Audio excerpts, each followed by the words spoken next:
Welcome back to the 1090 podcast. I'm here with Nikita Schio, and we're in Boston. Boston. Oh my gosh. Okay, quick story. Okay, go ahead. Well, I don't even know why, but I just fell in love with the Boston accent. And just, Do I have a Boston accent? yes, you do. Well, and part of my issue is I overdo the accent, we pack a car in a Harvard yard. Like, it's just so over the top. Yeah, And like most accents, like I'm just in my 24 hours of being here, is sure. much more subtle than that. Oh, yeah. But like you definitely have it. And Oh, certain words that you say, yeah. it really comes out. Yeah. Wait till I start drinking. Oh my God.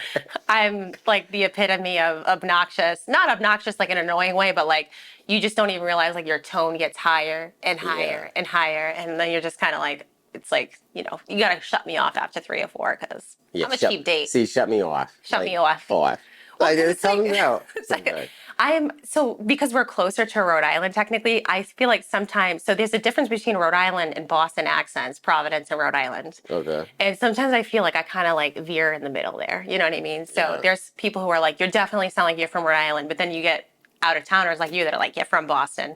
So Do you like apples? Well, I got a number. How do you like them apples? Yeah, like yeah. I base all my Boston knowledge from movies. Movies? Mostly The like town. Good Will Hunting, The Town. Matt Damon. Yeah, like any of those Oh man, movies. he would be like my Ted, my like, whole pass if Ted I got like me. Mark Wahlberg. Yeah, it would be Yeah. like my whole. I am like I love Ben Affleck. I love Yeah. Matt Damon. If you haven't seen Good Will Hunting,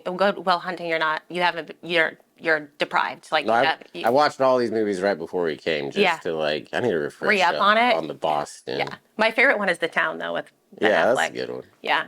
But me and Courtney, oh my gosh, we would literally just stay up all night To watch a movie. doing these accents. Oh, do that. And like we just do these Boston accents, but then sometimes I'd accidentally slip to like Australian or British, and like we just laugh so hard. Like, Yeah. what are we even saying? Doing. Yeah, that's good though. Oh man, and Sounds like you guys had a very fun relationship. yeah, we always wanted to come to Boston, but Now you're here. now we're here. Yeah. And then we talked about it a little bit before we started recording, but like Courtney's name, and Yeah. that's just so cool to me. Like someone in Boston Yeah. knows who Courtney is. Yeah. You paint her in such a beautiful light too. Aw, You yeah. really do. And Like that's just keeping her Yeah. alive in a way. I love what you're doing. Are you kidding me? Like that, you're very inspiring. Again, very in a devastatingly beautiful way. Like that's the only way I can kind of phrase it. Is Yeah. your story is, but it's I understand. Like I listen to a lot of your episodes. You have made such a positive impact in how I am viewing such a terrible, traumatic thing that has happened. I don't want to say it happened to me or my family. I always feel the most sorry for my brother because Right. I Yeah. feel like he's the one missing out. And I always think about like what he would be thinking right now. And we were actually sitting at dinner last week. We went to a comedy show in Boston. My mother, me, my sister-in-law, and my aunt. And it was just like a really nice dinner. And I was like, what do you think Dylan would be thinking right now if he could see the 4 of us? And my mom was like, I think he would be beaming of how like we've been just taking such great care of each other since he's been gone. And that's kind of like how I want to live my life. Is just I just want to take care of the people and their hearts. Yeah. And I have a lot of anxiety, but I'm trying to remember to like live in the moment and just. Did you have anxiety before your brother passed? I had a lot of postpartum anxiety after I had my son. I have like a lot of my own health issues. I have like I got diagnosed with lupus in October, and I have a lot Yeah, of. it always amazes me. Like people come in with a certain story, like we're going to talk about your brother, but then they have so much other shit going on. It's crazy. And they yeah. just mention it like it's, I just had I have. cancer, Oh, whatever, all these I'm problems. scared of having lupus. I know how dangerous it can be, but the reason how I got diagnosed with lupus is because of what happened to my brother. It made me take a closer look at the symptoms I was experiencing and saying, "Hey, I got to go see a doctor." And lo and behold, the doctor, like I went to one doctor and he was just like, "Yeah, we have to do this blood work." And I did it, like I had 20 vials of blood taken, and he called me like 2 days later and was like, "You have lupus." And I'm like, "Oh shit, well that explains a lot." So yeah, just like I have a lot of health anxiety now. Yeah. And I always feel like I'm gonna die. I'm always waiting for the other shoe to drop. Like one of my kids get diagnosed with cancer or something. It's Yeah. How like do an awful you? way to live. I had that bad probably the first. I mean, obviously right after the car accident with my Sure. family, but like I had that bad. How do you deal with that, or is it still just awful? And It's fucking terrible yeah, actually. But I questioned, I'm so happy I work from home. I'm an RN, but I do case management. I work from home because if I had to go back into direct patient care after watching my brother literally like die in a hospital, I don't know how I do it. I'll be very frank, I'm on an antidepressant. I, I have really tried to like not veer into, I have a very impressionable 8-year-old. My son's going to be 3 next week.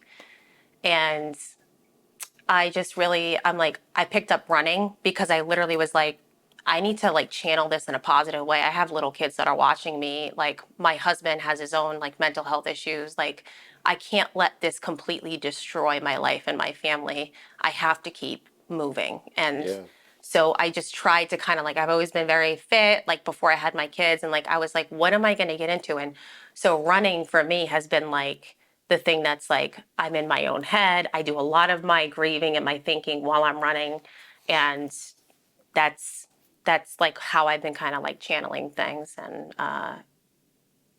that's how I'm dealing with it. But recently, very recently, I finally like broke and went on an antidepressant because I'm like my mood is like, even my husband was like, I don't even recognize you anymore. Like, yeah, yeah, I don't have patience for my kids because I'm just like irritable and just like, if I'm just like having a bad day, it's just like I just don't even, simple things like my helping my daughter with math homework or something, or going to yeah. work. It's kind of like you're just so angry and anxious in your own head all the time, and then Yeah, any opportunity that comes up in conversation with your husband or kids or yeah, whoever, yeah, it's just an opportunity for like you to snap at him and to like let that anger out, sure. and it just yeah, it can My control you. Like husband too, like he's very open. Like he had a history of like alcohol abuse in the past. He was sober when my brother passed away, and 2 days later, 2 days after my brother passed away, my son turned 2. So at the same day, we were mm, doing funeral arrangements, picking out clothes for him to wear in a casket. Literally picked out a burial ground for a burial space for him and flowers. I come home, I was like, we still have to get a birthday cake for Hardin because like he's still my son and he deserves to be celebrated, right? yeah, So he went out to get a birthday cake and I noticed right away. I'm like, you drank, didn't you? And he said, yep. And he is sober now again, but he went on like a 6-month bender. And that was like, for me, I almost had to like suppress my own grief to make sure that like mm, my husband was being taken care of and my kids. And he's like a very much was like a functioning, what I would classify as like a functioning alcoholic, meaning like, you know, he just doesn't have good outlets. Like, and I think it takes a supportive spouse to understand that. But I'm not excusing it either. And that's the thing is like we have children. Like if anything, like I'm scared of dying. I really need you to be like healthy. And thank God he's good now.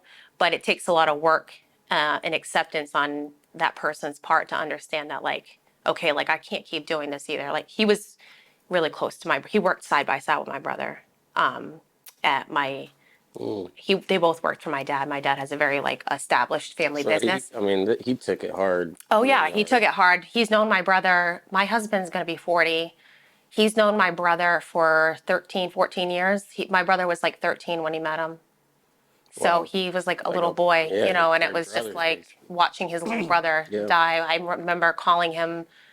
He was like trying to tell me that, everything's going to be okay, everything. And I call him from the hospital and I didn't even cry when my brother died. I was so stunned that I like just was like, just I shocked. was like, Devin, Dylan died. He didn't make it. And it was just like utter like shock. Like nobody, I couldn't even cry. I couldn't, it took me, it was like the next day I woke up and I like completely broke down and I was like, I can't even believe this is fucking real. Like it was just, it took me a while to even just be like, this is not a dream that we're living in. Yeah. Yeah. So Antidepressants, thanks for mentioning that. I think a lot of people who are on them don't ever say they're on them ever because it just kind of comes I with a think little there's no bit of. shame in getting help where you need help Yeah, to be thank you. present. And What's your experience been like with the antidepressants? Do you think it's been a good thing or? so I'm a very holistic person. I don't like to be on medications at all. And I'll say it, this has nothing to do with like political beliefs at all, but more of like an internal beliefs. Like I work in insurance. I work for a health insurance company. And I feel like we live in we don't have a healthcare system. We have a sick care system. It's so bad. And And I'm not smart enough. I don't really know anything, that's but like okay. I know enough that it's terrible. It is terrible. Like every human being should be able to have food and health care. Like that Oh, should just come with the territory. it's Like just, I believe in medicines. I think there's a place for medicine. And but I also believe that we should be doing more to battle like chronic disease, and we're not. yeah, We're in like this tumultuous cycle. So for me, like I don't want to be a 34-year-old woman on all these medications. I believe that I'm gonna start low and slow and like change diet and exercise patterns and maybe take myself out of like very stimulating environments. I'd rather change my job first before I like go on medications if it's causing too much internal stress.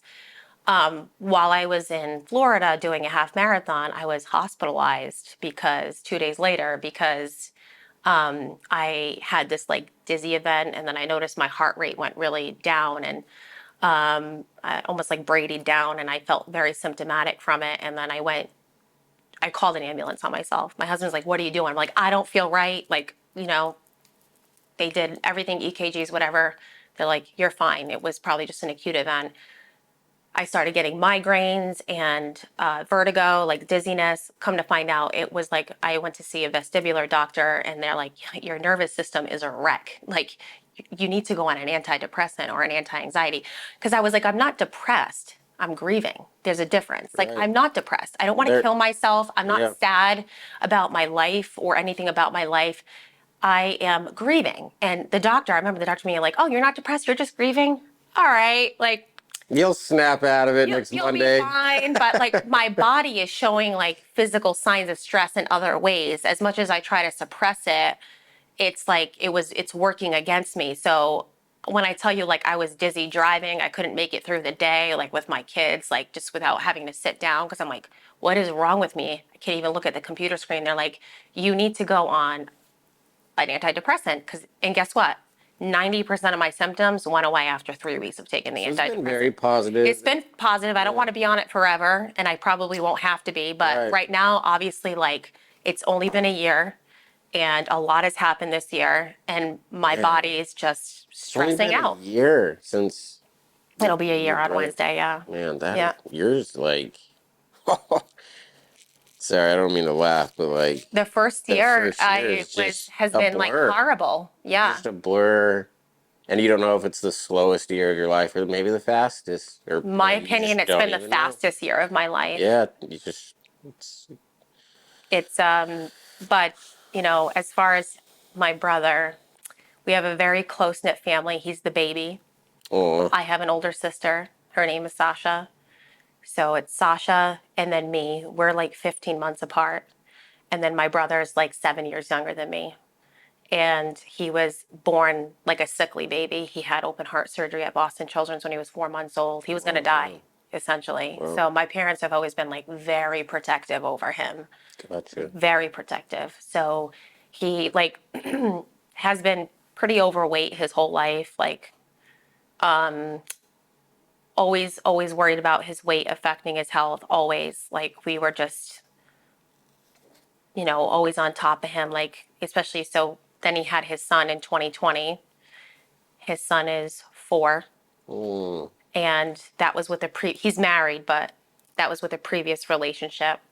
And my parents used to just be like, "Dylan, like you got to take care of yourself. It's not just you anymore. It's you have a little boy, you know." And I think a lot of people just think like being overweight or having, he was like over 300 pounds. He's a big guy, very cute. Dylan was? Dylan was. Man, looking at his picture, like He you was just never, handsome. yeah, you He would not carried have. his weight very well, but he just didn't understand that like being overweight wasn't just your gene size. Like what's going on internally, Yeah, like is like doesn't mean like you're healthy. right. That it's not just oh I'll lose the weight when I'm ready. And he so in July of what was it 2023, Cassandra? 2023, he went on a weight loss medication called semaglutide, the injections that everyone's doing. He went on that to lose weight. He was having like knee pain, joint pain. Like he's like, I can't even really work out because like I need to lose like 40, 50 pounds first.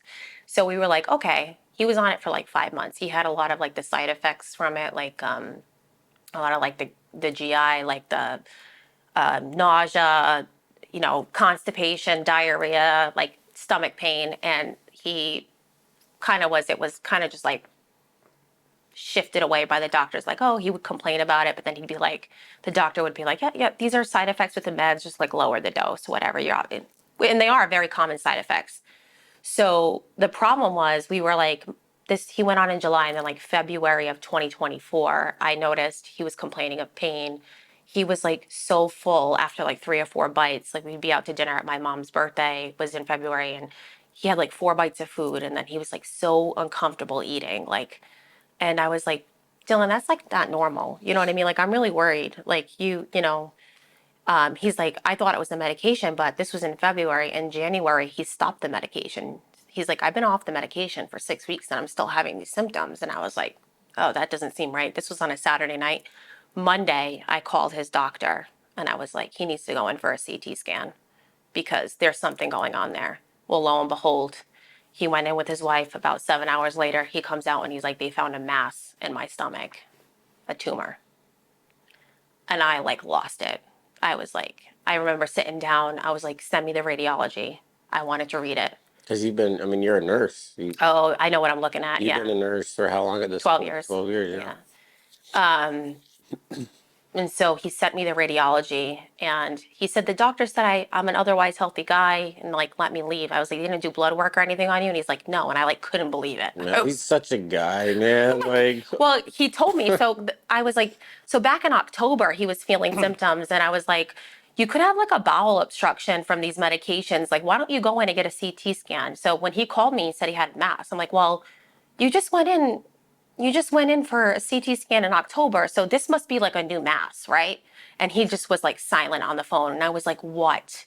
He's like, I never went in. I just told you so you would get off oh. my back. I was like, Dylan, are you kidding me right Dylan's a now? guy's guy. Oh Like, my God. oh, I have a No. mass in my stomach. Like, all right, I gotta go home and watch the Celtics Well, game. I don't Like, even think he understood what mass meant, that it meant no, like tumor. Like, I don't think he yeah. understood it. He was like so relaxed about it. And I'm like, he sent me You the think it was radiation. shock, maybe? I Like, think he was scared that and yeah.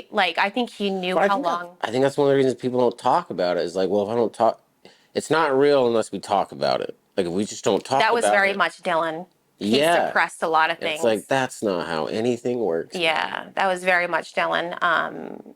He was like always very happy go lucky, just like life of the And then party, just didn't honestly, want to talk though, about the sad stuff. a 26-year-old guy, like my mind wouldn't like. Oh man, Whose mind is going to go there? Like I'm 26 years old, you know? like yeah, I don't want to tell too much of the story, but like I wouldn't have thought what he was diagnosed. Who would have expected that? No, no. So but I panicked for him. Believe Yeah. me, I was. My husband came home from work like right after that, and he's like, "What's going on?"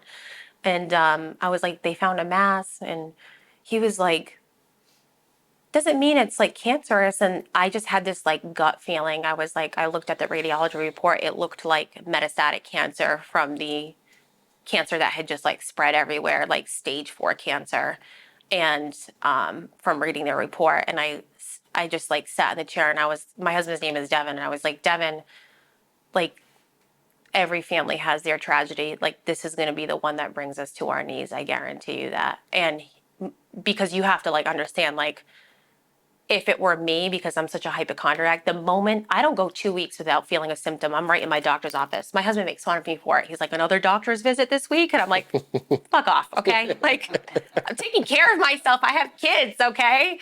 I'm afraid to uh, die. I am very afraid to die. I'll be the first one to say it. My dad will say, like, I'm not afraid to die anymore. Like, if I yeah, die, like, I'm gonna get back to my son quicker. Like, he'll say it. yeah. He doesn't want to die in a way of like, he doesn't want to like kill himself, but it's like, he's not afraid to die anymore, is what I'm saying. Yeah, I can relate to And I that was feeling like, very much. Yeah, I'm sure you feel, I'm yeah. sure you do in a way. And in a way, I feel like a lot of people might feel like that. I don't, however. For me, it heightened my fear of dying, where I'm like, Because it could have. I mean, so hold on though. How did you know? Like, how did you know it went to stage 4? Not like how did you so learn of you can that see process? it's So there, like there's a like, did you you read tell the yourself this like I did. reading it? So because I'm a nurse, I like was like, this looks like stage 4 cancer, because you could tell Wow. it was spread to different And organs. then were you trying to communicate that like your own knowledge with your family, and they were like, maybe she's right, maybe He she's got a right. call from the doctor 20 minutes after he left the hospital saying, Dylan, it looks like cancer. And then he broke And then it down. got real. Oh, yeah. My dad, I'm 34. My dad's 58. In 34 years, I have never seen my father cry. And I was like, my dad has been a mess. Like my brother, everyone's like, I don't have a favorite child. I don't personally, but my parents are very, very open about who their favorite child was, and it was my brother. And I just think he was born so sickly that they just always felt the need to They like had that. protect him. Yeah. And that's fine. I feel like if I had like a chronically ill kid, I would probably be more protective over that child too.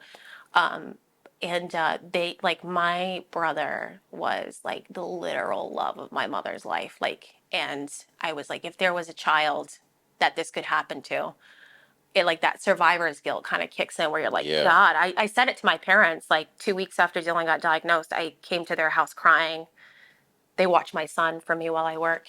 And I was like, I wish this would have happened to me, because I would have never let it come this. I was like, Dylan's not strong enough for this. Like, I wish like it happened to me, because I would have never let it get this far before I went and sought help. I would have never done it. I just don't think he's strong enough for this. And my dad would like lost his mind, because I think he saw, that phrase, like if you look at the air stewardess and you see them panicking, that's when you Hmm. panic. Yeah. They're looking at the air stewardess, the nurse, and they're seeing me panic. And I think that's when they were like starting to panic. Cause I'm Like, like, this doesn't look good. Do you know, like it doesn't look good. 2 weeks, I mean, 4 days after, 3 days after he got a possible cancer diagnosis, they biopsied him. A day later, we met with the oncologist, and the oncologist was like, we got a preliminary report back. It looks like stage 4 lymphoma, a high grade lymphoma cancer, which is a blood cancer.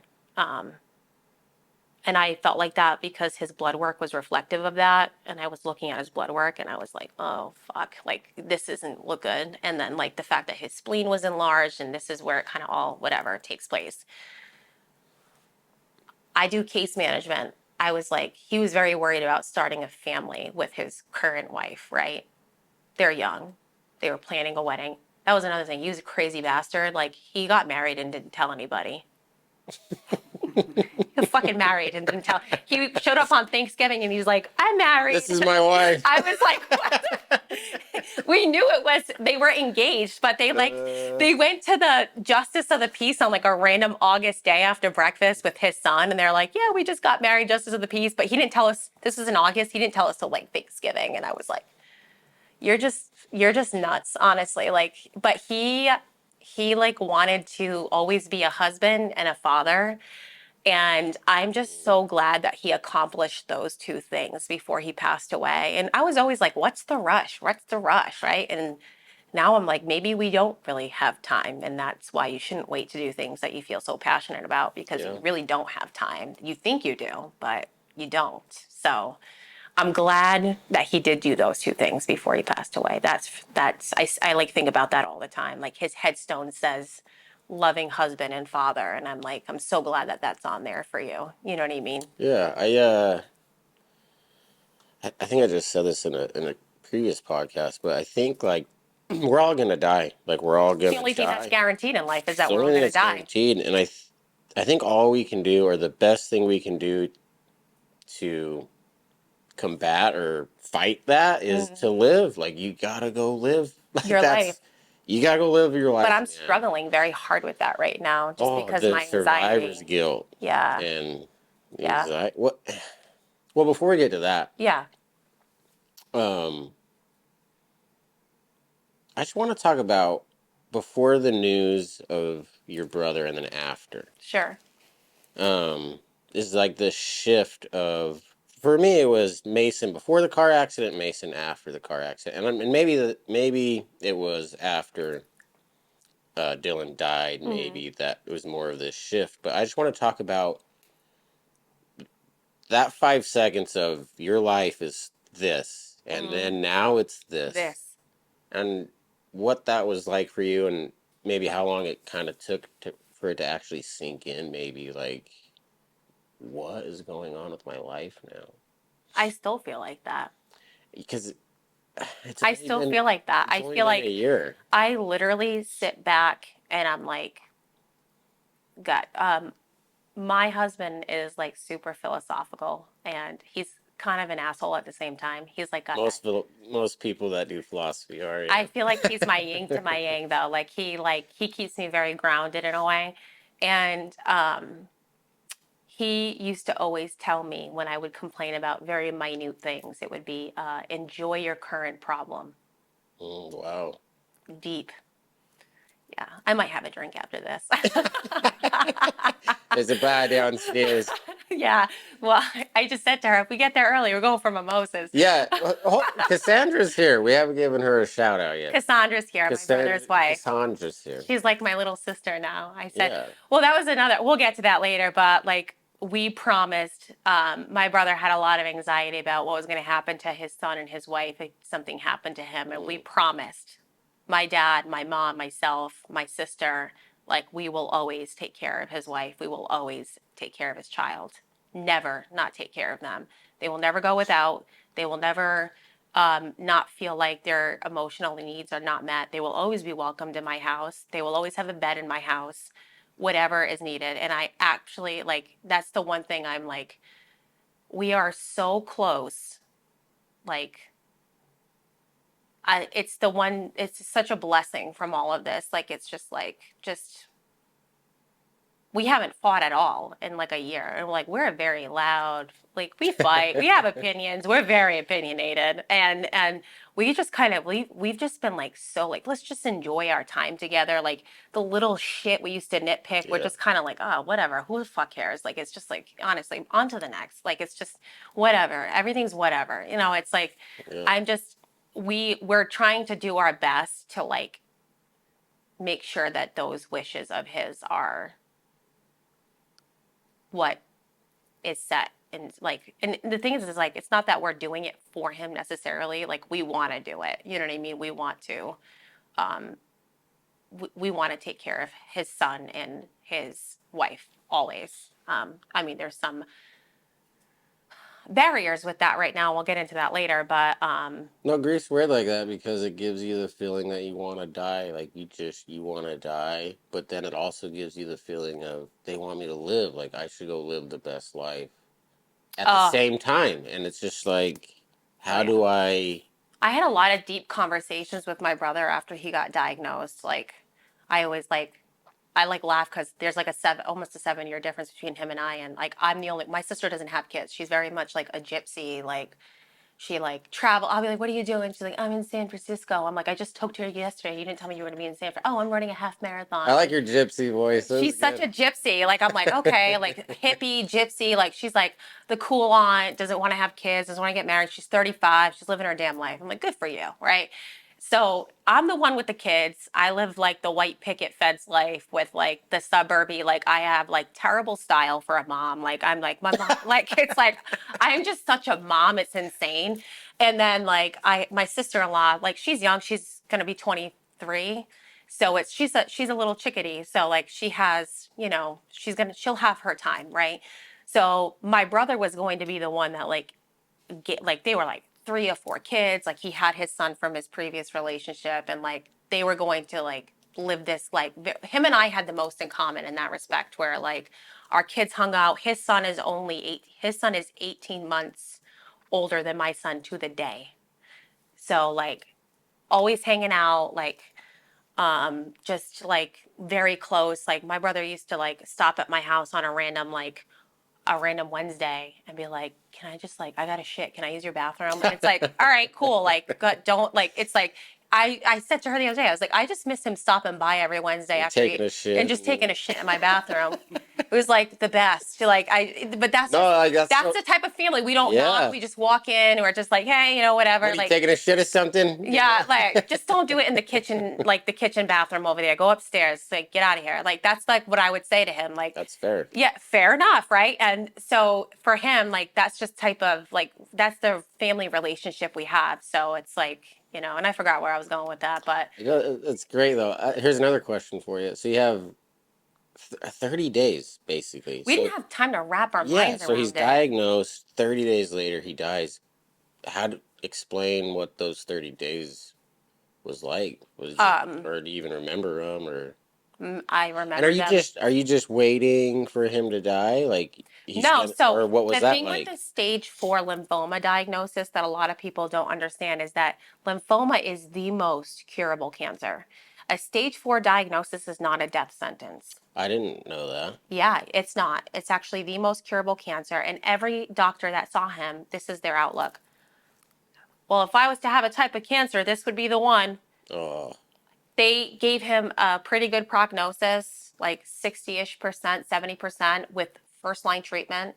I again, like I do case management, so immediately I was like, does this just make everything more frustrating now? Like I am so with frustrated just the because I feel like I had to pull apart his pathology report and like call his oncologist with questions, and I feel like they were almost like n- leading us to believe that he had a lot better of a prognosis than he actually had. And my mom asked me this the other night. She was like, "Do you believe in like your hearts of all hearts that like he was going to pass away anyways?" And I said, like, yes, I actually do. Like whether it was that day in the hospital or not, or a year after, I do not believe that. I think his prognosis was a lot worse than doctors led us to believe, and I don't think it was good. And again, doctors, that's why a lot of doctors don't like to give you like stats because anything can happen. Like what happened to my brother was basically a bad reaction to the chemo that he had. Um, the doctor was shocked. He was like, "This happens to like less than 10% of people." Like he ended up. Do you want to like? I'll just go into the no, day and then please. I'll just No, tell you yeah. what happened. So However you want to do it. the first couple weeks of his diagnosis was like PET scans and basically blood work. They did like a port placement on him, and he right up here at Dana Farber. He was in Boston. Like I went to all of his doctor's appointments with him. Like I didn't go to. I was there. I was ready to take an FMLA from work just to kind of like be there for him. Um, he did his first chemo treatment. What was it, March 29th, right? It was Good Friday, actually, of last Oh, year. 2 days later was Easter.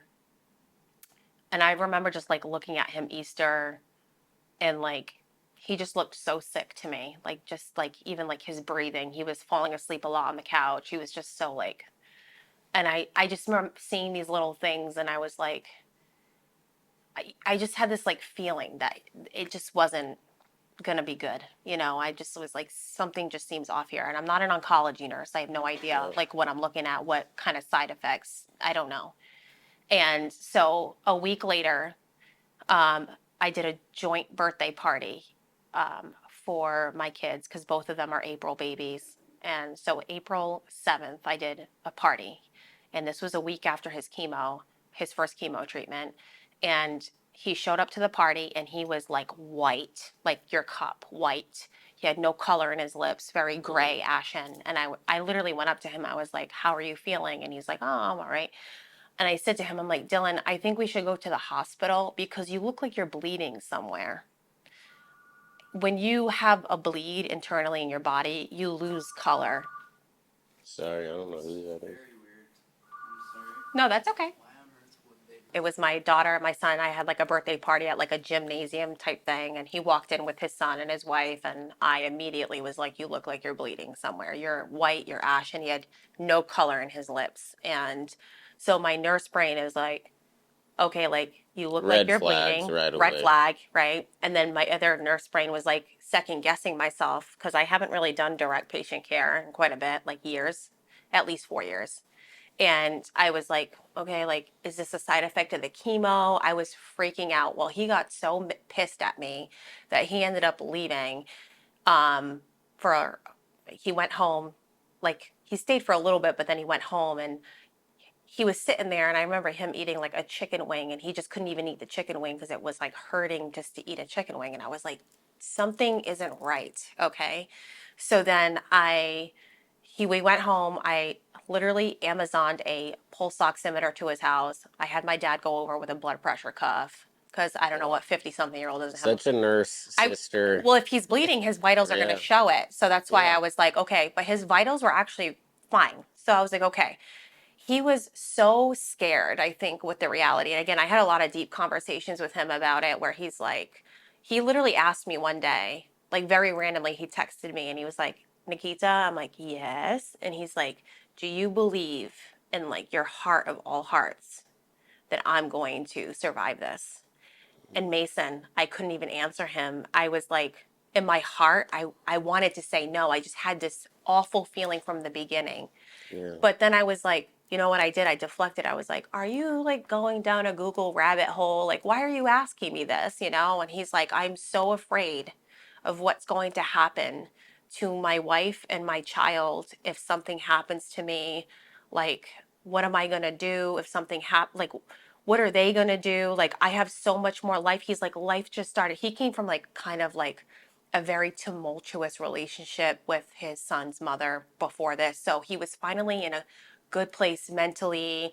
Um, like just I always say like him and his wife are like peas and carrots. They just meshed vibe together so well. He was finally happy and he was thriving and talking very positively about the future. And this like it hit him like a bus. It hit us all like a bus, right? And we're like, God, like why does this have to happen now? Like why to him? Like, Kind of and like acceptance and anger yeah, it's starting to, like he's asking you, like, like am this I kid's am just I had a gonna rough die? life, rough relationships, Yeah. rough birth start. Like I'm like, when honestly, I'm like, when is this kid gonna catch a break? Like honestly. So, I just kind of like the protective sister mode kind of like, comes in. Everybody's like, trying to do their best to make sure the month was going smoothly, but like I just always had this off feeling. And then he's asking me these questions, and something in part like my birthday was a couple days after he got diagnosed. He wrote me like this huge card, and something inside me was like, don't throw out the card. Don't throw out the card. You just never know. I didn't throw out the card, and now I have his handwriting like tattooed on my back because I just Oh, feel like I was like something was telling me like yeah. I throw out all my cards. I think they're a waste of money. Like Oh, that moment definitely yeah, meant something. something was Like, like, don't throw out the yeah, card, you don't could do feel it. it. And I was like, and now it's in a picture frame because it's like the only real thing I have of him really that has his handwriting or anything on it. But so he was very scared, and he said to me, he was like yelling at me. He was like, you think I'm gonna die. That's why he told his Oh wife that like I man. give him anxiety because I was like raw dog with it. Like, this is what this means. I don't know if your doctor's explaining this to you, but this is what this means. Okay. Yeah. And so he didn't want to go to the hospital, and then he's like, I have a doctor's appointment tomorrow. I'm like, okay. I'm like, well, he'll for sure see what you look like and say you look like shit, and he'll want to do blood work. So I said, just tell him what's going on. He went. He's woke up that morning very chipper. This is Monday the 8th. Very chipper, good mood. He said, oh, my wife made me some pancakes. He was in a good mood. He ate. I was like, okay, maybe it was the chemo. I don't know, right? Man, yeah.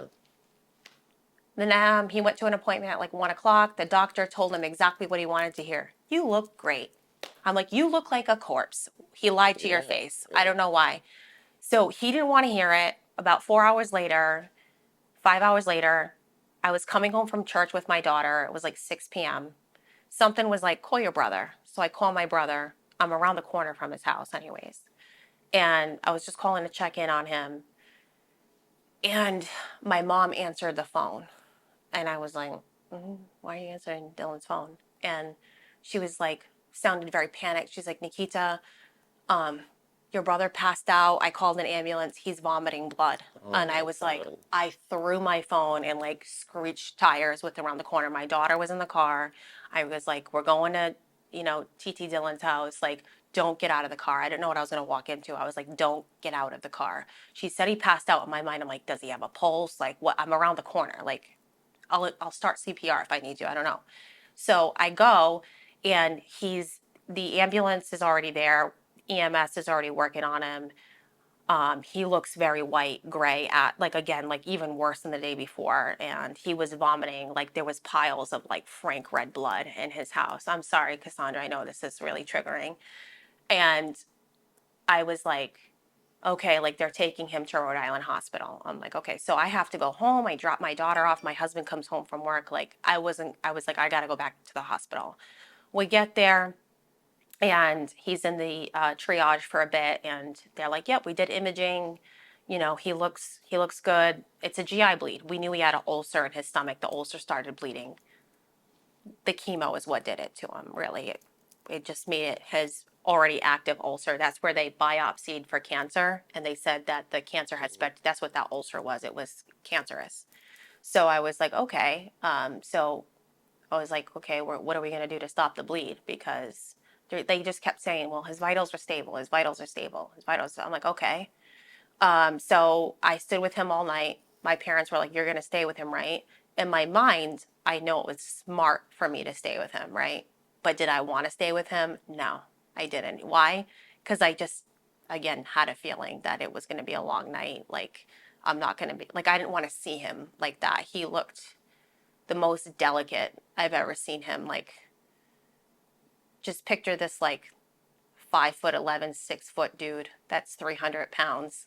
And I almost feel like I was the one that was supposed to be protecting him, even though if you saw him standing on the side of me, you would think Yeah. he was my bodyguard or something, No, right? right, yeah. So he just, um, he had a lot of signs of like blood loss that were like making me nervous. I was like, it's going to be a long night. So her and I stood overnight. Um, You and Cassandra? yeah, his wife and I stood overnight. Um, and there was a lot of vomiting. There was a lot of blood. Um, there was a lot of signs of blood loss. Um, the hospital was just like, yeah, we're gonna consult, a GI doctor to, stitch him up in the morning to basically, and they were gonna go in with a camera and cauterize the bleed. Okay, which is what you do that. That's how you fix a bleed, really. But it never got to that point because in the morning around change of shift, he had such a big vomiting bout that um, I actually started panicking, like screaming down the hallway because I saw like tissue contents in the bucket. Like I'm like I felt like something like a perforation, meaning like a hole from the ulcer. Like if you let something to continue to bleed, what happens is it keeps eroding the skin and it causes a hole. And what happens with that hole is it just bleeds out. And it's technically like a medical emergency. And they were trying to get blood work on him to see like if he was septic and all these issues, but it was like a change of shift, which is very chaotic because they're changing the nurses and everything at this point, right? Um, and I just remember him looking at me, and one of the last things he said to me was, "Next time I'm going to listen to you," which was like so hard for me to like, because in my mind, just knowing what I'm looking at, but I didn't want to tell him what I'm looking at. I'm like, if there's a next time, Yeah. and that's where my mind was at. Um, Do you think that's where everyone's mind was at in your family? Like death, but just didn't want to quite fully accept that, maybe? But Um, sorry, I just no, want you to did. silence that. My mom will tell you, and my dad will tell you that they never thought he was going to die. We just had this conversation in the living room a couple days ago. I think the only one who really thought he was going to die was me. But then Is that again, because of your nurse background, you think, was the only difference? yes. Or? So in the middle of even all of this, like I actually like I was doing all his I was like his little case manager. I was like, you want to have children, you need to like go give like a semen sample to the urologist to bank your sperm because chemo kills your sperm. They can't guarantee you're going to be able to have children, so bank it now. He went to the urologist 3 times to give samples, and each time it came back where he was completely sterile, which to me, I was like, that's not good. Like, were you always sterile? Because then that's a question of, in my mind, like, you have a child, so were you Right. always sterile? Yeah. Or is this like a sign of the cancer being so advanced that now it's attacked your reproductive system? Which the oncologist was like stunned that he was sterile. You know what I mean? He was like, that's kind of rare. You know what I mean? So I'm like, Especially for a, I 26 year already has a old. kid, like you said, Yeah, like he as has a well. child, so like it, and there's only two things that means. He's always been sterile, and now you're questioning whether that's his son, or the cancer is so advanced that it literally shut down your reproductive system, is really what happens. And for me, I'm like, if it's the latter of the two, um, that's problematic. That's not Yeah. a good sign at all of where this is heading. So Mm. the thing is like, even if this, like, they were able to intervene and they saved his life, and he was sitting up in bed the next day eating a freaking, I don't know, broth and jello, which in a normal situation he would have been. He could have died still, but like it would have been like he would have had time to get like his affairs in order. Like, Yeah. he dropped his son off at his mother's house on a Sunday after the birthday party, and he picks him up every Wednesday from school. You dropped your 3.5-year-old off and you never saw him again. You never saw him again. Like, I wonder what goes through my nephew's mind. Like, what do you understand about the principle of that? Your dad was so sick that he didn't abandon you. He didn't want to leave you. He just died. You know what I mean? Yeah.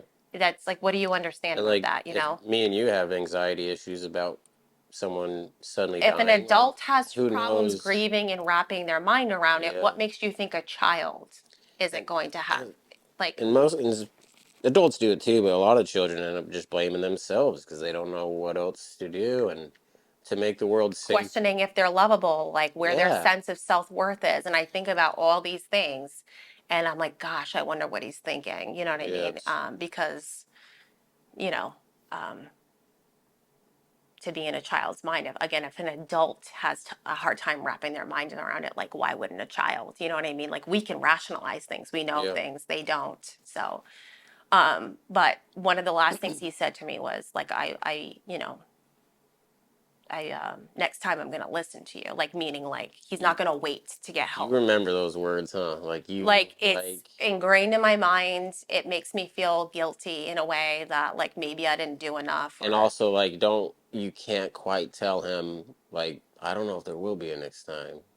I Like, can't tell you yeah, that. you can't tell him that, No, because this which, was approximately maybe like an hour before he passed away, like an hour and man, a half or so. Like, I had to call my parents to tell them to get to the hospital quick, like quick, like they were taking him down to emergency surgery to see like what was going on in there.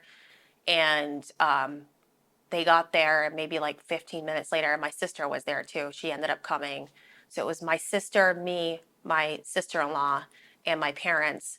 And it was chaos in the hospital. Like, if you ever saw like a Grey's Anatomy show, like, I'm like, it was complete chaos. He was in the last room at the end of the hallway. We were trying to figure out, we had surgeons and x-rays in and out of the room. It was very traumatic. And then all of a sudden he's like sitting up in the bed, they're getting ready. Literally, we just said, we gave him a hug and we're like, they're going to take him down to surgery. And then all of a sudden he said, he was like grabbing the sides of the bed, and he was just kind of like, his eyes were very darty, and he just said, I can't see, which, again, to me, I'm like, oh God, he's losing a lot of blood. It's not perfusing to his brain. Nothing's perfusing. That's why he's losing his sight. And he panicked and he screamed. And then all of a sudden he seized and he went out. And that's the last time I saw him. I refused to, even like after surgery, I refused to even go see him laying dead in a bed in surgery, because I was like, I do not need to have that in my mind for the rest of my life, of how he looks like sitting in a bed dead cold like that. Like, just I couldn't do it. Um, so they panicked when that happened. They brought him down to surgery. They basically he was coding on the way down to surgery from blood loss, and my parents. It was I felt like a coward even in the moment because here I am. I'm his sister, his big sister, and he just like went out, and I like instead of like going to him, I like turned my back to him, and I just went like this because I was like, that's it. Like I just knew like that's where, and I didn't. I regret that because then I mean, what was I going to do? Like, I'm not on the clock. Like, I'm not the nurse. What was I going to do? There was 8 other people in his room, right? I understand that. But in my mind, like, if I go back and I'm like, I almost beat myself up over it because I'm like, oh, what a cowardly thing to do for me to turn my back to him in the worst moment of his life. And it's crazy how critical we can be of our behavior in those moments. Like Yeah. looking Like, back and like the guilt you can put oh, I feel yourself so through. guilty about it Yeah. all the time. And it's so unnecessary. Like if your Ugh, brother could talk to you right now, he'd be like, "Thanks for everything. I should have listened to you. Like you're the best." Like that's probably what he'd say. But like probably, we but still just like yeah, it's like put our like oh. it's like we so hyper. And I know the rational side of me knows I'm being hypercritical of But that myself. it doesn't matter. It doesn't help the It doesn't. guilty part. No, it doesn't. Strangely, Normally, I'd be crying right now, like just because every time I tell a story, I cry about like you can cry if you want. I always feel like in a complete like I don't. It's just I'll probably get in the car and cry actually because my chest is starting to feel a little heavy. But my husband like I feel like whenever I start talking about it or I think about it and I switch from like my medical cap to my sister cap, that's when I like lose my shit Mm. because I'm like, oh God, like he was my first baby. That's kind of like I feel like he was just always this like delicate little boy, this little being that like we were always so protective over him and we couldn't protect him in that moment. Well, that's what make like sibling relationships. Like he knew you from day one. And I know you lost your brother, Yeah, I'm like obviously, and the thing is like you lost several people in an instant, and it's yeah. like how do you categorize your grief? Like do you spend a day grieving one person? Like how do you do that? Because you lost your brother too, and that's like I don't know I if you think get it's the this. same answer you gave me. Is like I'm still trying to figure out how to do that. Like Yeah. I don't really know.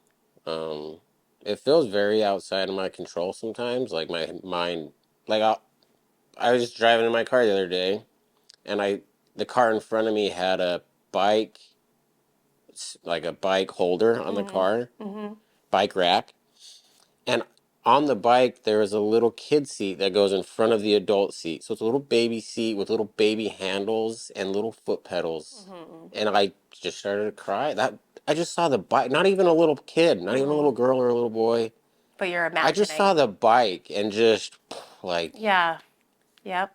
Frank, you love that like Yeah. Yeah. Yeah. yeah, it's just sorry, I don't know why I told that story or what we were talking No, about, it's okay. Oh my gosh, like but yeah, I don't really know. I just yeah, my mind just wanders and it makes it very. I think I'm kind of a walking zombie sometimes, and that's why I don't know how Sammy puts up with me because like a lot of the times, like I'm walking and I'm talking, but I'm not here mentally. Like my yeah. mind is somewhere else, Yeah. and I'm just trying to keep up with the conversation. That's okay. I mean, I think you Yeah. have to give your partner a lot of grace too. Like my husband and I are, like he has his issues, like we talked about, and I feel like I'm very patient and I'm very supportive, and he's very supportive, like of my anxiety, which I can at times project onto other people because I am a nervous Nelly, everything. Like, just like, I feel like I have to be on top of everything. I can't let it linger anymore because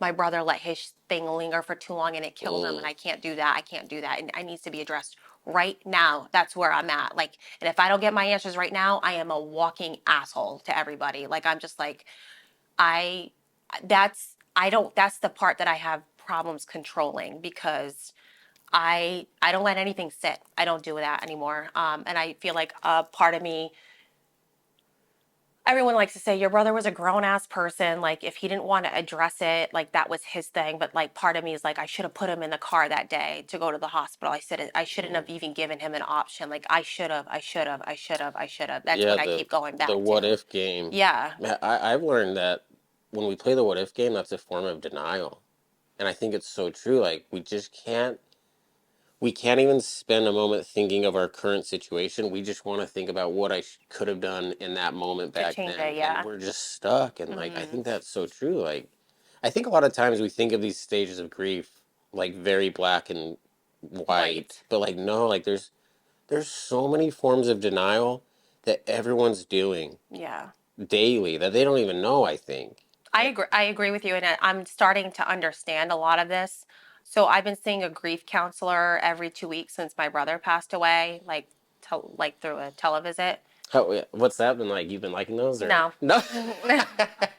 I do it. Why I'm not? straight up. Like I'm just kind of. I feel like I'm just talking shit to another person. Like it's Yeah. just like, and they don't really give me a lot of positive feedback, and I'm just kind of like, are you going to give me any homework to do? Like, what are we doing here? Not home. We're not wanting I'm coming to the homework. conclusion that she's probably not the counselor for me, but I felt like I should. Like I'm trying to. I don't. I don't like. I'm very open to whatever it's going to help me get through it because I want to be an example for my kids Oh and yeah. I don't want to live like this either. You know what I What mean? do you mean live like this? What do you mean by Like that? on just on shaky Like live in grounds. fear. Live in fear, like live on shaky grounds. Like I want my kids to get the best version of me, where I'm happy and I'm going to do spontaneous things and my kids are only going to be so little for so long and um just like I want my husband and I to like I was in a really deep like postpartum anxiety, like very zombie-esque state before my brother passed away. And the one thing that his death did was it woke me from a stupor I was in for a long time. And I will willingly admit that I was not an active participating um, mother or spouse or even employee, really. And the Mm. one thing that his death did do was make me a better mother. Not that I was a bad mother in any way, shape, or form. I just think that I have expectations of myself and I wasn't living up to my own expectations. Just the natural perspective shift that losing a loved one will give to you, like, You never think it's going to be because you I or your think, family yeah, or and I feel very much the same way. Like I was a good dad, I was a good husband, but man, like holy shit. I Like, just see us like, man, if I could have him back, that'd be yeah, so much better. I know. Like, and you Yeah, start like hyper yeah, criticizing yourself. Like, yeah. God, like, even like I was like, damn, I was a terrible sister to my brother. Like, I'll say it. I was like, oh my God, the last couple years we fought over his impulsive things. And I'm like, and just like all like when he got engaged to her initially, not that I was like mad about it, but they were only dating for like 5 or 6 months. She's in the room. Like I I don't know. know. She's in the room. She's become one of my best I mean, be friends. careful what you're No, like saying. She's she's like right. my little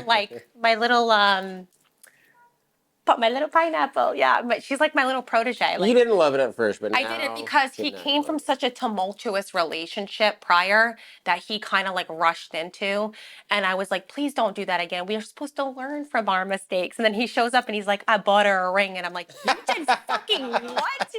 What the fuck did you do? Take your time with this one. I bought her a I ring. was like, what do you mean? And then my mom calls me from a cruise that like she's like, oh, they're engaged. And I'm like, Hey, that's nice. you said it though. Looking back now, you're glad he did all the Oh, and things. 'Cause hyper like, but it was more of me just being like he came from such a traumatic breakup with his son's mother that I literally was like, oh, please be careful with your heart. Please be like, let's careful. not do that again. He's such we call him like like little Winnie the Pooh and stuff. He's like such a Pooh Bear. Like it was like one day he'd be Pooh, and the next day I'm like, you kind of remind me of Eeyore, and he's like, hi guys. Like he's just very like he was chill, he was happy, he loves love.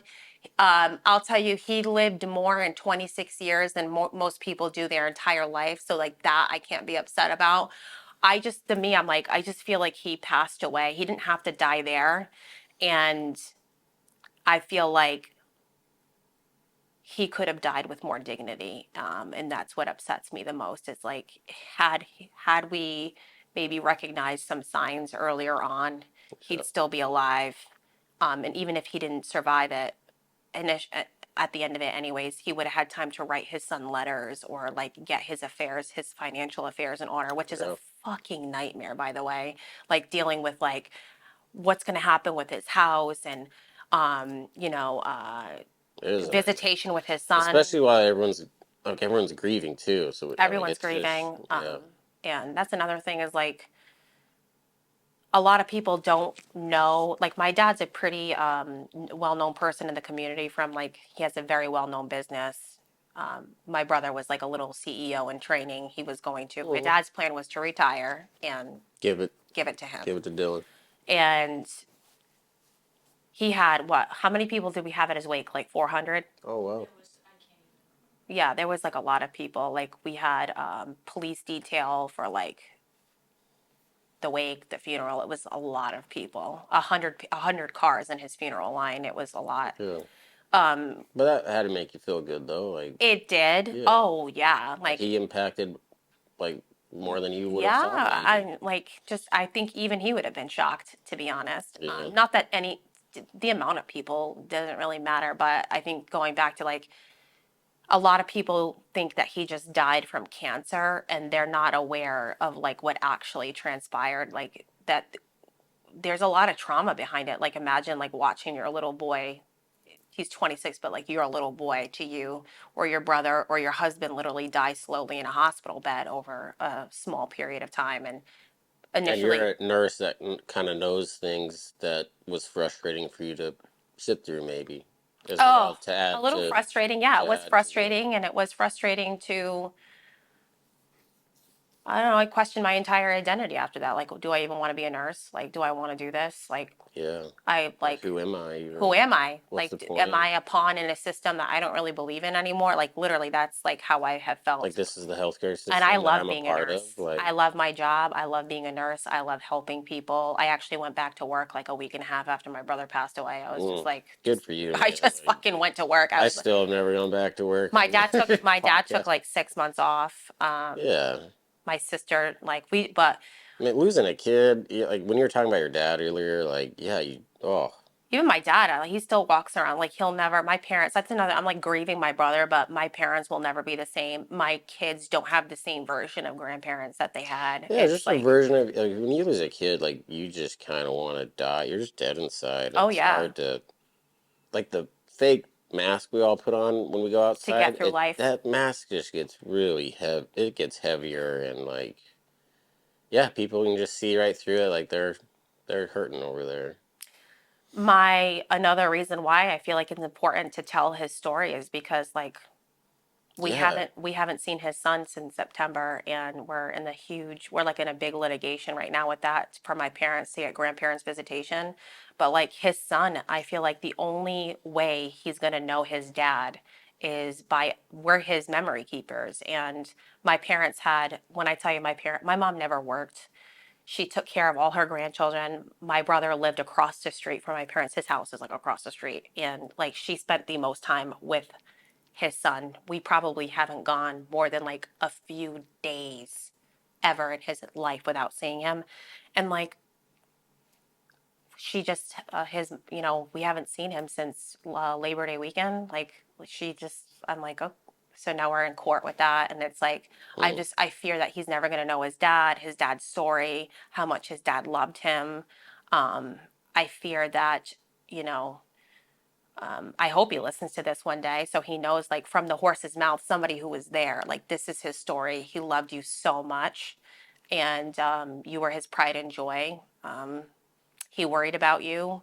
He worried about what your well being was going to be like if something happened.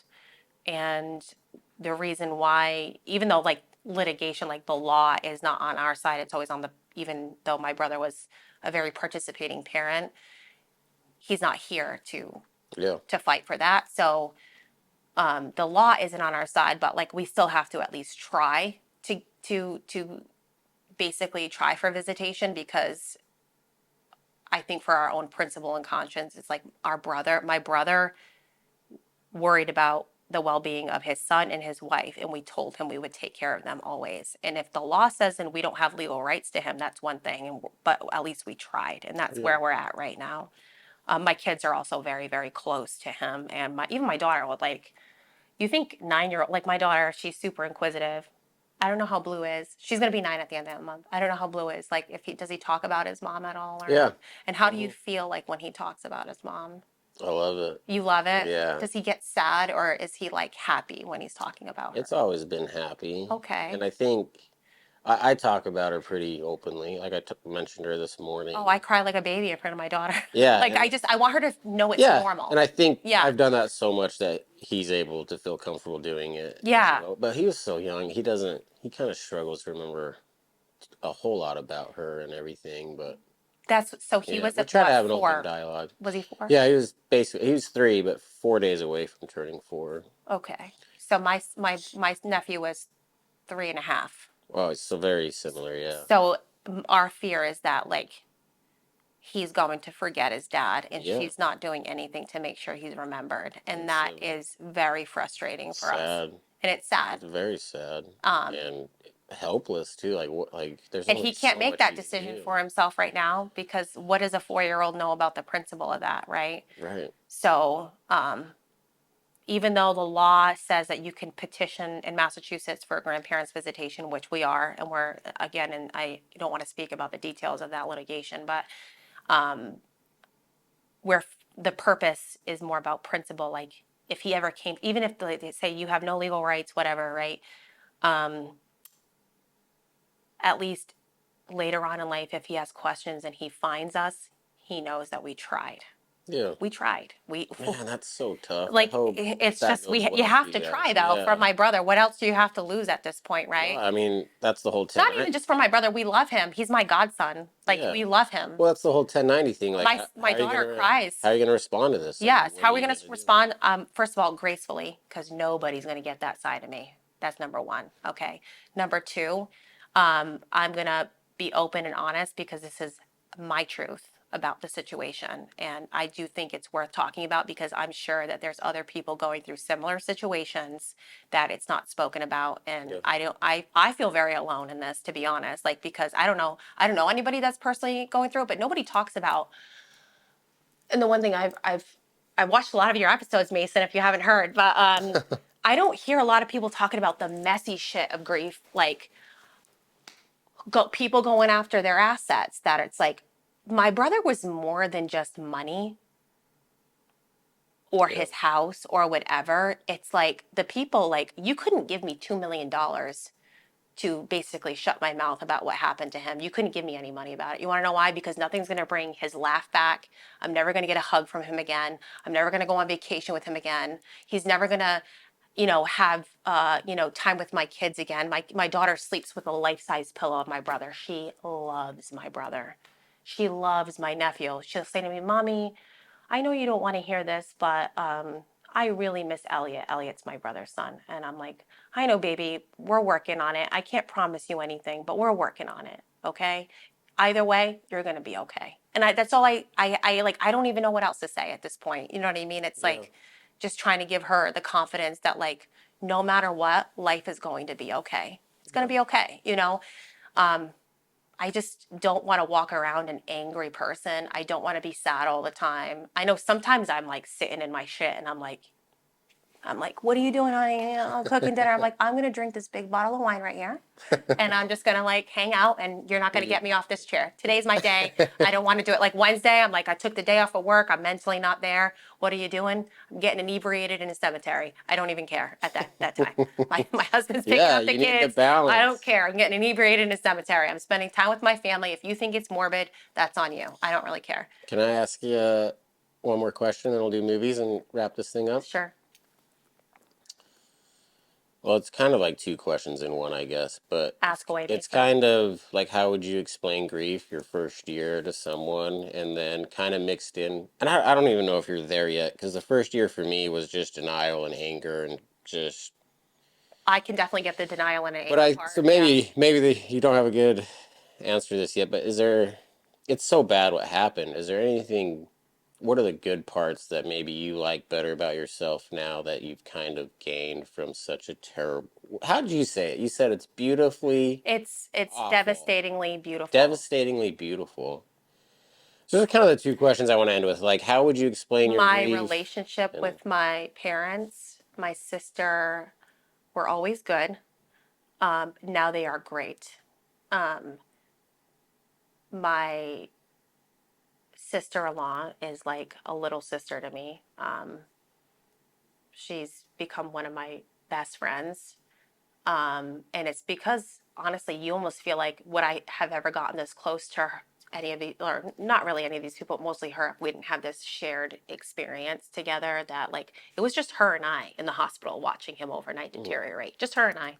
That's it. Her and I watching him breathe all night, watching him beg of thirst all night because when you're losing blood, you're very thirsty. He was just, he couldn't have anything to drink because there's like, you're going to go down for a procedure in the morning, you can't drink. So just watching him beg for water all night Mm. was horrible. So just like these shared things, like it's just her and I that share that experience. I do think like me, I wish my brother would have got this version of me. Mm. I think that so much with courting my kids. Yeah, I can imagine. Like I And wish that's part of the guilt is it's that's why it's always ongoing. Is like, man, I wish this version of me I existed even for like them. it's so true and like you just don't think about the depths of this until like you go through these things and that's like the waves you're in and you can't expect everyone to understand. It's really hard for me to like not take things personally either with other people even though I'm like they're just doing what they know and I have to like tell myself that. But Yeah. um I'm a better mother. I'm more attentive to my kids. My husband, he tells me all the time. He's like, I'll just sit there. I'm eating a slice of pizza. I'm like, I love you. And he's like, what do you mean? You like, this is like the 80th time you told me today. And I'm like, I'll tell you 80 I more. know. Like, it's just like, I say it so I say much. it a lot And I too, think some yeah. people think it doesn't mean as much because you say it so much. And I'm like, no, I mean it the same every single time. I mean, at the same every time, and like, I literally might not see you again. Yeah. So I'm gonna say it. Every Because single if, like yeah, 18 million times a day. yeah. I have definitely more patience for my kids. Like even just going to work, I have more understanding for the patients. All of my patients are 65 and older, and I work for Mm, Medicare now, so it's like I just have a different sympathy for them. Like maybe they are afraid to die. They're getting older, and like what that must feel like. And I think overall it doesn't it as crazy as it sounds, grief makes you a better person sometimes in a way yeah. where you're like, oh God, now I understand it. And do And you understand those their family members that are suffering in the room watching them oh die? Like yeah, you feel for them a little bit better a now hundred too. percent. And like I said, it woke me from like this stupor I was in. And I was like, this shit woke me up. And although it wasn't the thing, it was weird. So last year, every New Year's Eve, I pray for something, right? And the New Year's Eve going into 2024, I said, God, give me gratitude this year. Oh, that's a good one. I'm like, I didn't need my brother to die for me to understand gratitude, though. And that's the other thing that I'm like, wow, what a way to fucking learn gratitude, man. Like, that's literally like what I keep saying to myself. Yeah. I'm like, I asked God for gratitude and he gave it to me, but it wasn't in the way I thought he was going to give it to me. Um, and my faith in God has been, like, I always considered myself like a Catholic, but like, my kids go to Catholic schools and like whatever, but like I really like started to open up the Bible and understand that I think everyone is assigned to suffering basically in life because if everything was perfect here, there'd be no reason to get to the other side. No, I think that's the whole point. I Everyone, think life is pain I and had stuff. someone tell us that it was karma that my brother passed away, and I'm like, karma? I don't believe in karma. If there karma was a real thing, there would be an abundance of good karma for people, and there's not. Yeah. Karma is not a real thing. Plus, like, look at all these assholes walking around with good things Karma's not a happening real to thing. No, them. if So, you actually like believed in like yeah. Jesus Christ, you would understand karma's not a real thing. Like you are assigned to suffering, in my opinion, and you live out your suffering. And this might not even be the worst thing I suffer in life. Yeah, Flat out. because life don't So care. It'll just life keep. doesn't care. It just It'll keeps just. pounding you, and that's No, just leave her alone. Her brother, like, it no, won't. Like, no, nah, no, I don't no, care. no, absolutely not. Like, and you can't think that you did something wrong. Someone shouldn't make you feel like I don't know if you ever gotten comments like that about regarding like Courtney and the kids and your brother and your nephew, like insensitive comments about like something you did. You must have deserved that kind of pain that came Yeah, with it. the closest thing I got was like we pick our battles before we come here type of thing, and I'm just like, okay, like, all right, You're like, all right, bye. should have picked a different Should have picked the Tom Brady losing one Super Bowl battle and win. Like I should have picked a different thing. Thoughts on Tom Brady, real quick? He's from Boston, so he's is he in the Godhead? Is he? I don't Oh, know. everyone loves him. Are you kidding me? Everyone loves him. Yeah, everyone loves Tom. Yeah. So Anything else you want to say before we get to movies? no, I really I appreciate the I love talking about my brother. Yeah, it's He's the best. He was the and best. I know it's terrible, but even like talking about him throwing up and like those awful moments, I do think is good.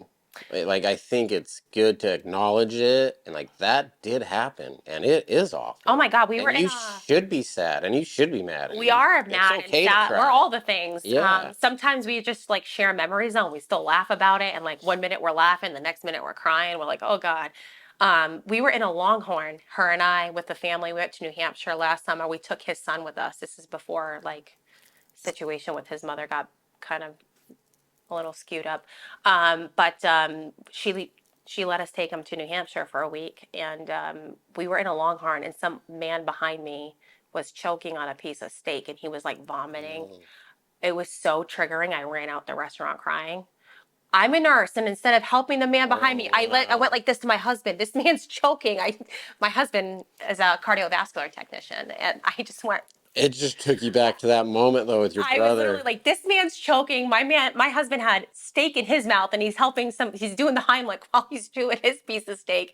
And I was like, I ran out of the restaurant. You're just Like, watching from the window outside, no, like, I was crying. It was oh, so, the vomiting noises was oh, so the triggering to me. She ran PTSD. out crying. We were like, Yeah, oh God, like it was terrible. But I forgot to tell you too, like, before we get to movies, we're talking about our 90%. yeah, Dylan's Vikings. My brother was a huge Vikings fan. like Minnesota Vikings. No, like Oh, Vikings. oh, like we're talking You legit, should show him his tattoos because you have like all these sword and tats. shield Vikings. Like the show Vikings of Yeah. Valhalla or whatever it is, Hmm. right? Like Valhalla, whatever. Like you would love his tattoos. Like amazing. Yeah, I want some. You they're kind of similar to like what you got going on, but he huge Vikings fan. So we're in the middle of establishing like a charity for him, a local Oh, charity called Dylan's Vikings. That's what the name that we ran under for the Disney Half Marathon. We raised the 20 grand for the Leukemia Lymphoma Foundation in memory of him. So I'm also running for a Dana-Farber Hospital for the Falmouth Road Race, and I'm raising money for early cancer detection for that's August. so cool. I just think it's so important. Like you don't need like fancy like equipment to understand early cancer detection. Like all you need is so this is a nonprofit. It's called Detect Together, and they're a nonprofit. They're solely based off of donations, and it's basically they go to schools, college campuses, high schools. They have a first responders program where they go and they educate you on their like 10-step early cancer detection program, and it saves lives because statistically, 40% of people in the world will get diagnosed with cancer at one point in their life, believe it or not. And Good God. if you catch it in 1 or 2 stage versus 3 or 4, obviously your increased chances of surviving that increase exponentially. So the goal is to teach people, like, for example, if my brother had paid attention to the signs and symptoms of that he was experiencing and he didn't delay that, he would likely be here today. And that's why Yeah. I'm running for them. Or at least at the very, it would have had a much better ending with some more time, if Um, nothing I more. think the one thing we were coming around to accept is that if this was his ending, but he had more time, Yeah. we would have, Yeah. and like just giving someone the Some chance more to die at closure. home with, Yeah, with dignity and things like that for sure. it does make a difference, I think, Instead of dropping your kid off and never seeing and them never again. saying, It sucks. But, yeah. so we're doing this charity, and the one thing, like, my dad owns a business, he's very successful, and my brother just like stopped working when he got diagnosed with cancer. My dad was like, you're not going to work if you need to take a year off. Just the thought of him not having to worry about like paying his mortgage, and my dad was doing all of that for him. I'm like, what a nice thing that like you can just worry about your health. You don't have to worry about how your kid's going to eat, how you're going to pay your bills, like all these medical bills, how you're going to pay them. So the nonprofit, that we're doing for him would help like local communities basically with their medical bills when That they're is so cool. like, because I'm like, what a blessing that would be to Yeah. just have a little bit of help with money when you have to take like And leave. not just money, but just just giving more notice, more eyeballs on that, like just All getting of it. yourself checked. Yeah. And Yeah. 26 years old, like that is 26. young. That is Yeah. so young. Yeah. Yeah. How old was Courtney? 30, 30. Oh, okay. Yeah. That's the one. Okay. So it's still, yeah, very young. I know I You, still feel like you I'm guys had 30. 3 kids. You got going. Or We got like, going. Yeah. the We bedroom door always was say. closed a lot. Just kidding. No, you're right. So, It was great. so yeah. So that's my 90% too, is like just I Yeah. just being busy with things that are positive that, again, I love that. I love it too. So three, Um, three movies. yeah, were you ready for that? Top three favorite movies? Oh yeah, I thought about this Okay. because What do you I love all kinds of movies, got? Okay. all Desert kinds. Island Styles. These are the three movies the rest of your life. 3 movies for the rest of my life. Okay, I'm gonna go with my number 3 is, what are you laughing about? I was gonna say The Hangover. Oh, Hangover is great. The I got a first one dope though. personality, bruh. Yeah, no, seriously, but it has to be the first one. That's my First like one's my great that's too. my comedy movie right there. Second, I love the Lord of the Rings, the Whoa, whole I was entire not trilogy. expecting that, Yes. Ryan. Just stay on the eagle. Why do they keep getting off? I just, Just take the please tell eagle. me, do you love those? You Like, don't even have it's to get off. so good, is You it just not? drop the ring from the Yeah. eagle. Yeah. Dude, when they Just had like the that. midnight releases of these movies in the movie theater, I was like that Yeah. 13-year-old nerd. Okay, Like, I was. Me and I my was like, dad. I will literally make love to an elf right now. I love, I Legless? love him. You're a legless Oh, girl. don't! I had a poster board of him on my wall. I was such a nerd.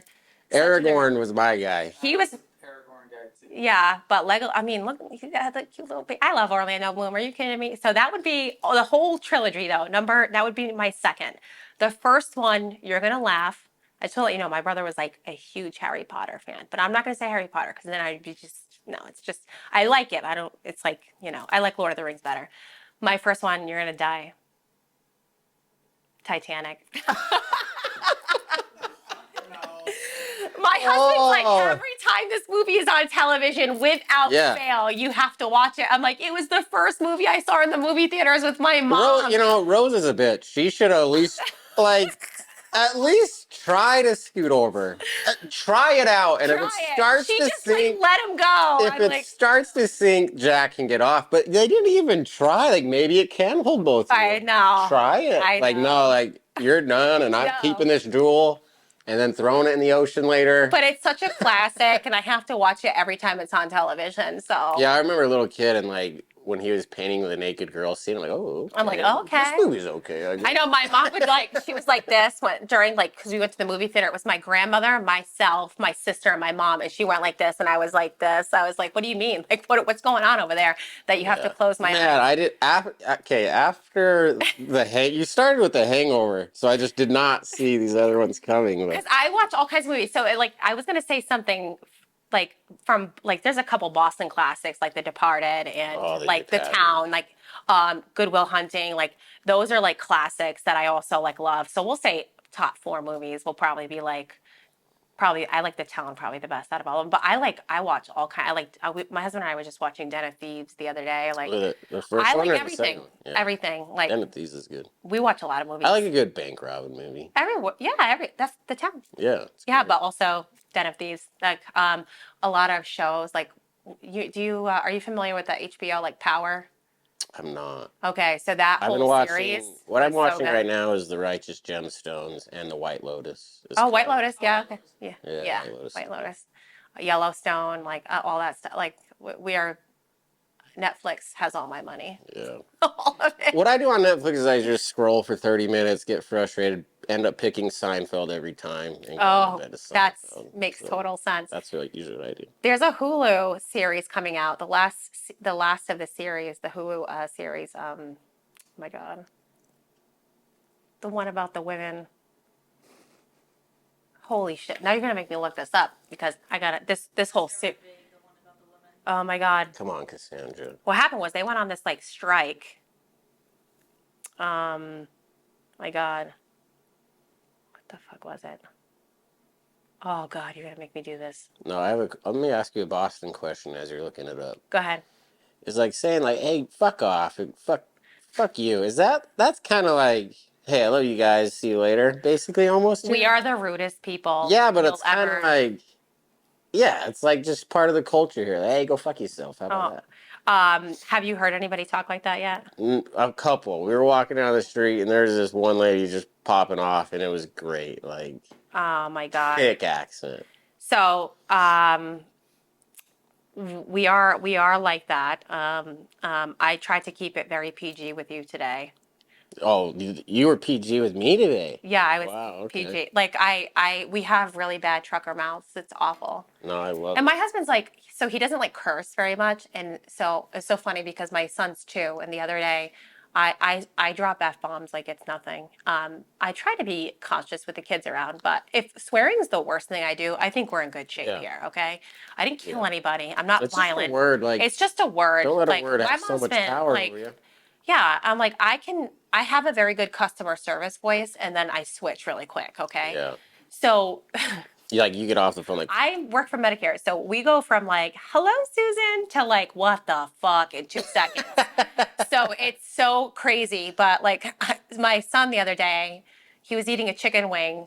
My husband's an awesome chef, and like, mm, he made two different wings. Ones were spicy, and the other ones weren't. And I must have mixed them up, and I gave him a spicy wing. My 2.5 year no, old, no. his name is Hardin, and he's very much like, um, my husband's half Italian, half Irish, so he's very much like, very such a boy, Yeah. right? Just very difficult. And he says to me the other day, he eats the chicken wing, and we were sitting there, and it was one of those moments where I was trying not to laugh, but it just came out. And he's like, "Oh, I ate Peppa. What the fuck?" And I was like, "Oh God!" I was like, my husband's like looking at me, and I'm like, "Sorry, sorry." That's so He's like, good. "I can't. He can't go to school like this." I'm like, "Oh God, all right, I'm sorry." That's, Jesus. that's a So great it's a way. very Boston thing, maybe. Yeah. Yeah. I don't know how you guys talk in Utah. Not like, no, not like No. that. We call each other brother and sister, and yeah, it's different. Well, she calls me brother. She's like, hell yeah, brother. Nah, it's different. Trust me. That's a good story to end on. That was great. Yeah. No, we Ah, try to keep Pepe. it light. Like I always say, thank God for the kids, because the kids, like my parents, oh my God, they beam when my kids are around. Like Yeah. I'm like, thank God for kids. The innocence of children, like you said, I'm sure having blue is a blessing. Like It's it's like only reason I'm here. Yeah. I understand, or I can try to understand. I don't understand completely. I think if I was in your situation, maybe I would feel like if it was my husband and my Mm, kids, like my mom will say it. She'll say like every day she wakes up it's a struggle. Like, yeah. like everyone, I don't know if people get like he was 26, but that's still her baby. You know what I Yeah. mean? It's like Losing a kid is the it's not worst. supposed to be like that. You know, Yeah. it's like and to Yeah. see your kids so far, like you didn't see the accident, right? With No, I was a couple hours away. Yeah. which I'm sure you have feelings about that. My feelings was like watching my brother was like a train wreck. Like it Mm, was like watching the accident unfold. Like yeah. I would have rather Yeah. not, to be Right. honest. And I knew like leaving that hospital, which was like me and my sister all walking out of the hospital together. And I was like, we just started crying because I was like, it'll never be the three of us again. It's just you and Yeah. I. It was like a really sad reality, to be honest. No, yeah. Yeah. But we try to laugh. So we Yeah. try to laugh. Like this was thank you for the opportunity. No, thank you so much for coming on. And it was great. And life's 10% what I happens to you, the and 90% 90%. what you're going to do about Yeah, it. I appreciate it. Thank Yeah. you. Hey, Awesome. can I give you a hug? Absolutely. Thank you. Oh, awesome.